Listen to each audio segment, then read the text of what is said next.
William, hopefully your favorite videographer from Two Hats Publishing. I welcome you to another Two Hats special of community events. Let's look in and see what's really happening. Well, my name is Carianne. I'm from Austin, Texas, and I have been doing this for about 10 years. And I was in the corporate world, and I took some time off to travel, take some classes, and sat down at a metals bench and fell in love with fire. Like, fell in love. And so I've been doing this full time for 10 years. And I'm actually just in love with the process. And my degree was in anthropology. So my intent with my work is to kind of make things that look and feel like there's a bit of ancient history and kind of hidden symbolism in it. So it's kind of rustic pieces. And then be culturally inspired by different cultures. So these were kind of inspired by some of the Berbers that had these really tall, flat rings that went up pretty high, but I modernized them for standard, cut them down. And then these are some of my favorites over here.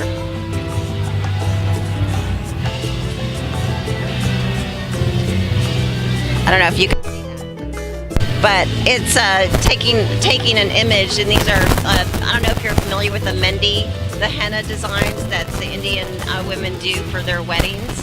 So I inspired by that and do floral designs, and then cut up the image to create a little polyptych.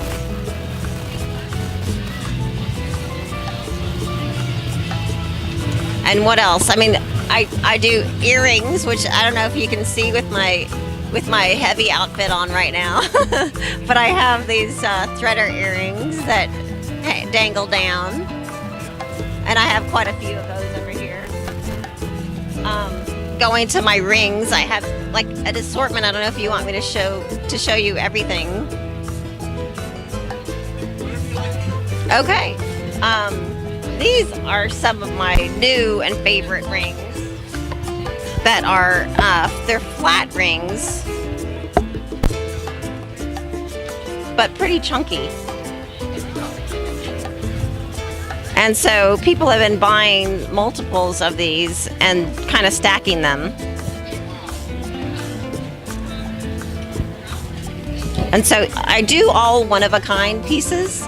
So like with most of my work, especially my rings, I have just one of each size. So I end up doing a lot of custom work if you like one particular one and I don't have your size.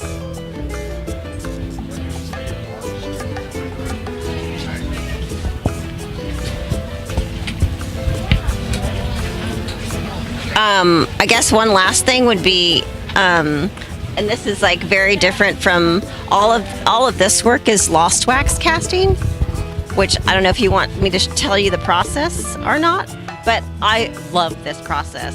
So I start out with a wax. It's a green wax that I either am painting or I carve into the wax, and at which point in the process I then take that wax that I've done and I adhere it to a rubber base. My hands are cold. With a little straw. So if you picture that hanging out there, and then I put a stainless steel flask over it, and then I mix up this investment, which is like a plaster of Paris, and once it's I pour it in, and once it's hardened, I let it sit and I take off the rubber base, and then you end up with this. So it's the hardened plaster, and then you see the wax inside there, and at which point I put it into a kiln, and it gets in the kiln for up to like 1350 degrees for 8 hours, and then all the wax melts out, and once the wax has melted out, I then take the crucible, put it into this centrifugal pan, and the crucible meets up to this flask. In the crucible, I put stainless steel casting grain, take a torch, melt the metal, and once the metal is at this molten state, I love this process. Like, this part is fun. I release this arm, the pan spins around, and it shoots the molten metal into the empty cavity where the wax once lived. And then you quench it in water and the plaster just magically disappears, which is not true because you end up polishing and grinding and scrubbing and making it all pretty again, but then you end up with a solid silver piece or gold. Yeah, absolutely. This is William, hopefully your favorite videographer from Two Hats Publishing. I hope you enjoyed this video. If you like it, please leave comments below or like, follow, or subscribe to us and get notices of all our videos. We love it, even when you call.